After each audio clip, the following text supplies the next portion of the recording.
सम्पूर्ण नमस्कार। आज हामी राष्ट्रिय खोप तालिकाको बारेमा डिस्कस गर्छौं। यो एउटा लोकसेवा पढ्दै गरेको साथीहरूलाई पनि निकै महत्त्वपूर्ण रहेको छ। साथसाथै अभिभावकहरूलाई पनि आफ्नो बच्चाले पाइरहेको खोपहरूको बारेमा जानकारी होस् भन्ने उद्देश्यले भिडियो ल्याएको छु। त्यसर्थ राष्ट्रिय खोप तालिका पढ्नुभन्दा अगाडि हामी सुरुमा र खोप भनेको केतिर जान्छौं। हेर्नुस्, यो चित्र हेर्नु तपाईहरु। जसरी एउटा गाईबस्तुबाट बारले बारी जोगाए जस्तै खोपले रोगबाट जोगाउँछ भन्ने कुरा बुझ्नुपर्छ, हैन?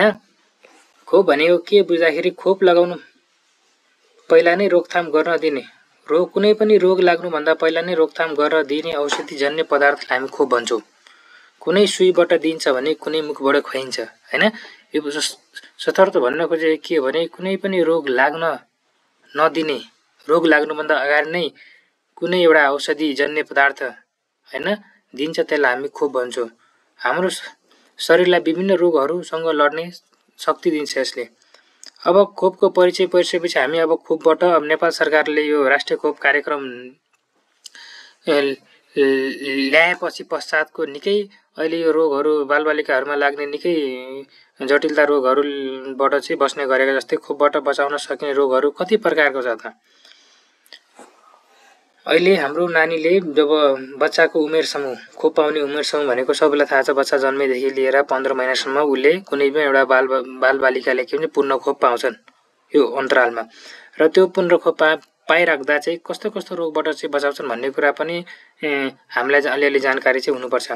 नेपाल सरकारले विभिन्न 13 प्रकारको रोगहरूको रोकथामका लागि खोप निशुल्क दिने गरेको छ। हो, नेपाल सरकार खोप जस्तै के भन्छ भने चाहिँ खोप कुनै पनि 1 रुपैयाँ पैसा पर्दैन। खोप चाहिँ निशुल्क हुन्छ। नेपाल सरकारले निशुल्क रूपमा दिएको छ, हैन?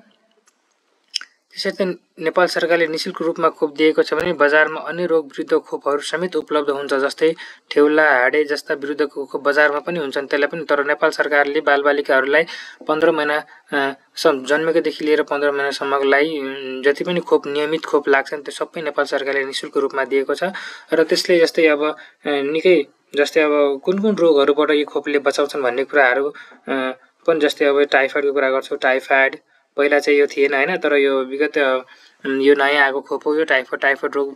अब यो खोप लगाइसकेपछि टाइफाइडबाट पनि बचाउने गर्छ। क्षयरोग भनेको क्षय रोगबाट, भ्याकुते रोगबाट, लहरे खोकीबाट, त्यसैगरी धनुष्टकारबाट, त्यसैगरी हिमोफिलस इन्फ्लुएन्जा बी जस्ता हेपाटाइटिस बी, निमोनिया, पोलियो, दादुरा, रुबेला, जापानी इन्सेफेलाइटिस, रोटाबाट हुने पाखाला।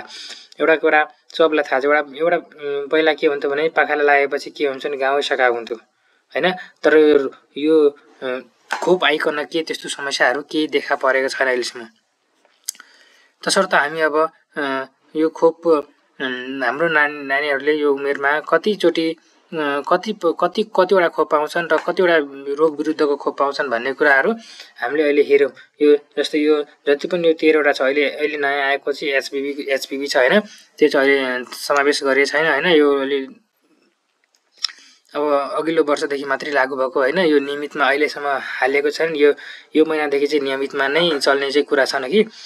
त्यसैगरी यो 13 वटा र एचपीभी लगायत 14 वटा डिजिज विरुद्ध चाहिँ हामीले अहिले खोप चाहिँ छन्। अब अहिले मुख्यतः आज हामीले जान्नुपर्ने राष्ट्रिय खोप तालिका यो भनेको किनभने कुनै पनि अभिभावकलाई पनि यो चाहिएको छ भने उसको नानीहरूले कति उमेरमा खोप पाउँछन् भन्ने उहाँहरूलाई थाहा छ भने उहाँहरूलाई थाहा हुँदा त उहाँहरूले पनि अब ठ्याक्कै सम्झेर पनि यो महिना मेरो नानी यति महिना पुग्यो, मेरो नानीलाई खोप चाहिन्छ भन्ने उहाँहरूलाई अलि चेतना हुन्छ कि। त्यसले गर्दाखेरि उहाँहरूलाई पनि यो भिडियो चाहिँ अति उपयोगी हुने र साथसाथै यो हामीले पढ्दै गरेको लोकसेवा गर्दै रहेका साथीहरू साथसाथै उहाँहरूलाई पनि यो निकै लोकसेवा पोइन्ट अफ भ्यूले परीक्षामा पनि निकै पटक सोध्ने गरेको छ। त्यसले गर्दाखेरि यो निकै महत्त्वपूर्ण छ, हैन?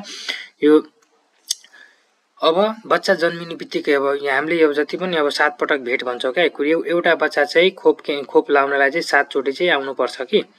7 चोटि आउनुपर्छ। कहिले आउनुपर्छ भन्ने कुरा भन्दाखेरि जस्तै यो बच्चा जन्मिने बित्तिकै आउनु पर्यो, 6 हप्ता बच्चाको 6 हप्ता भइसकेपछि आउनु पर्यो, 10 हप्तामा आउनु पर्यो, 14 हप्तामा आउनु पर्यो, 9 महिनामा आउनु पर्यो, 12 महिनामा आउनु पर्यो र 15 महिनामा उसले अन्तिम खोप पाउँछ।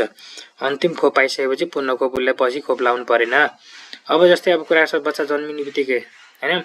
बच्चा जन्मिने बित्तिकै जुन खोप लाइन्छ नि त्यो BCG को बच्चा जन्मिने बित्तिकै कुन खोप लाइन्छ भने चाहिँ BCG खोप लाइन्छ। यो खोप चाहिँ कहाँ लाउने भन्ने कुरा पनि अलिअलि जानकारी चाहिँ हुँदा चाहिँ राम्रो हैन। यो चाहिँ खास गरी यो अभिभावकहरूलाई चाहिँ हाम्रो बच्चालाई कति पटक खोप लाउँछन्, कति महिनामा लाउँछन् भन्ने जानकारी चाहिँ राख्नु पर्यो अभिभावक पोइन्ट अफ भ्यूले।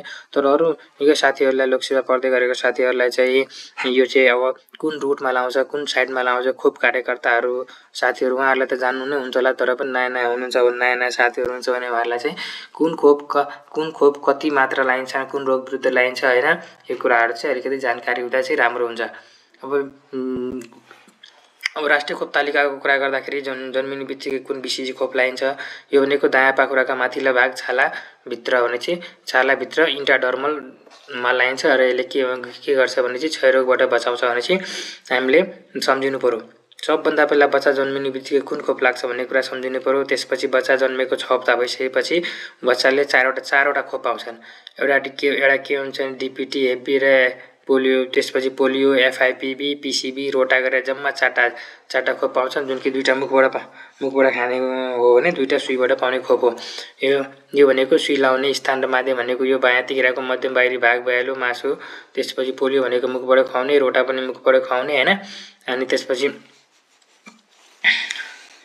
PCV भनेको दायाँ तिघ्राको बीच बाहिरी भागमा लाइन्छ। त्यसैगरी यो भनेको निकै भ्याकुते रोग, लहरे रोग, कस्ता रोगबाट बचाउँछ भने भ्याकुते रोग, लहरे खोकीहरू, ध्वष्टकार जस्ता रोगहरूबाट बचाउँछ हैन। त्यसैगरी सबभन्दा पहिला बच्चा 10 हप्ता पुग्दाखेरि उले कुन खोप लाउँछ भने उले के बच्चा 10 हप्ता पुग्दा पनि उले फेरि यही चारवटा खोप लाउँछन् हैन। चारवटा खोप लाउँछन् हैन। यो भनेको उसको दिने साइटहरू चाहिँ सेम रहेको छ र यसले बचाउने रोगहरू पनि उस्तै छ। त्यसैगरी बच्चा अब 14 हप्ता पुग्यो। 14 हप्ता पुग्यो भने चाहिँ 14 हप्ताले उले के गर्छ भने चाहिँ एउटा रोटा चाहिँ उले रोटा 2 मात्रा मात्रै पाउँछ। पहिलो हप्ता र दोस्रो हप्तामा पाउँछन्। त्यसपछि 6 हप्ता र 10 हप्ता पुग्दा पाउने हो। त्यसपछि के हुन्छ 14 हप्तामा उले रोटा पाएन, बाँकी उले एउटा अर्को नयाँ खोप थपिन्छ। पोलियो उले पाउने 14 हप्तामा चाहिँ उले पोलियो खोप पाउने भयो, FIPV खोप पाउने भयो, त्यसपछि IPV भन्ने चाहिँ IPV पाउने भयो र DPT, हेपी र यो चाहिँ तेस्रो मात्रा नै यसको तेस्रो मात्रा पनि पाउने भयो। यो भनेको यसको साइड भनेको यो रहेको छ हैन कि यसले पोलियोहरूबाट बचाउँछ भन्ने कुराहरू, पोलियोबाट, भ्याकुते रोगबाट, हेमोफिलस इन्फ्लुएन्जाहरूबाट बचाउने हो। त्यसैगरी कुनै पनि बच्चा अब 9 महिना पुगिसकेपछि उले PCV, दादुरा, रुबेला र पहिला यसमा FIPV सेकेन्ड पनि पाउँछ। त्यो चाहिँ सम्झिनु पर्यो ल, किनभने 14 हप्ता र 9 महिनामा पाउने FIPV सेकेन्ड पनि यहाँ चाहिँ 9 महिनामा चाहिँ पाउँछ। त्यसैगरी सबभन्दा पहिला यसको यो भइहाल्यो, यो निमोनिया र दादुरा रोगबाट बचाउँछ। त्यसैगरी 12 महिनामा जस्तै कसैको नानी 12 महिना पुग्यो, 12 महिना पुग्दाखेरि सम्झिनु पर्यो ठ्याक्कै 12 पुगेर 13 मा लागेको हुनु पर्यो। 12 पुगेर 13 मा लाग्यो भने मेरो नानीको 12 महिनामा खोप थियो। कहिलेकाहीँ अब के हुन्छ भने चाहिँ कहिलेकाहीँ अब मानौँ स्वास्थ्य कर्मीले बिर्स्यो वा उहाँले रिपोर्ट गर्नमा बिर्सिनु भयो, कतै केही भयो हैन, केही त्रुटि आयो भने अनि चाहिँ आफू पनि सम्झेर यसो सम्पर्क गर्नुपर्ने हुन सक्छ है। कहिलेकाहीँ नाम छुट्न सक्छ, कहिलेकाहीँ त्यतिखेर चाहिँ अभिभावक आइदिन नआएर अर्को कन्तै गएको छ भने केही कारणवश चाहिँ नाम छुट्ने गएको खण्डमा सकभर त छुट्दैन, तर पनि त्यस्तो भयो भने आफू पनि याद राख्यो भने मेरो नानीको यति उमेरमा चाहिँ खोप छ भनेर आफू पनि याद राख्यो भने चाहिँ राम्रो हुन्छ। यसले के हुन्छ भने जापानी इन्सेफेलाइटिस भनेको जापानी इन्सेफेलाइटिस रोगबाट बचाउँछ। त्यसैगरी सबभन्दा पहिला चाहिँ दायाँ तिघ्राको माथिल्लो बाहिरी भाग, छाला र मासुको बीचमा सबक्लियरेन्स दिने हो। त्यसैगरी अब कुरा गर्छु अब यहाँमार 15 महिना भने चाहिँ बच्चाले पाउने अन्तिम खोप भनेको 15 महिनामा पाउँछन्। 15 महिनामा कुनै पनि बच्चा के हुन्छ भने चाहिँ पूर्ण रूपमा पूर्ण खोप हुन्छन्। 15 महिनामा पनि नानीले 2टा खोप पाउँछन्। अहिले नयाँ थपेको टाइफोइड रोग र दादुरा रुबेला खोप पाउँछन्। यसले भनेको यो भने यसको साइड भनेको यो भने दादुरा रुबेला र टाइफोइडबाट बचाउने गर्छन्। यो राष्ट्रिय खोप तालिका चाहिँ सबैको लागि सम्झिन चाहिँ महत्त्वपूर्ण रहेको छ, किनभने सम्झिनु पर्यो कुन खोप कुन रुटबाट कुन डिजिजबाट बचाउँछ, कुन रोगबाट बचाउँछ हैन। विशेष गरेर लोकसेवा पढ्दै गरेको साथीहरूलाई चाहिँ अति महत्त्वपूर्ण छ हैन यो भिडियो चाहिँ। अब अर्को कुरा के छ भने चाहिँ यसमा मैले 2टा कुरा अझै गरेँ। यसमा एउटा कुरा के छ भने अब अहिले नयाँ थपेको HPV खोपको बारेमा कुरा गर्दाखेरि HPV खोप भनेको अहिले अघिल्लो वर्षदेखि सुरु भएको। अहिले यो चाहिँ कक्षा 6 को यो उमेर समूह, कक्षा 6 को उमेर समूहको छात्रा साथै विद्यालय नगएको खण्डमा चाहिँ कक्षा 10 वर्ष चाहिँ पुगेको छात्रहरूलाई चाहिँ यो खोप प्रदान गरिन्छ हैन। यो खोप भनेको हरेक वर्ष फागुन महिनामा चल्छ। तपाईहरुलाई यो खोपको लागि जानकारी चाहिँ अवश्य गराउँछन् हैन। त्यसले गर्दाखेरि यो खोपको महत्व खोप भनेको निकै महत्व छ कि नेपाल सरकारले एउटा लगभग 45-50 हजार पर्छ एउटा बच्चालाई लगभगै 1000 त अस्ति या थियो हैन। एउटा बच्चालाई पुनः खोप पर्दा 45 देखि 50 हजार चाहिँ एउटा नेपाल सरकारको खर्च हुन्छ एउटा बच्चालाई मात्रै पूर्ण खोप पार्दाखेरि। त्यसले गर्दाखेरि खोप चाहिँ निकै महत्त्वपूर्ण छ। समयमै खोप लगाएको खोज के प्रभावकारी पनि हुन्छ भन्ने कुरा पनि हामीले बुझ्नु पर्यो। यसैगरी अब यति ल धन्यवाद।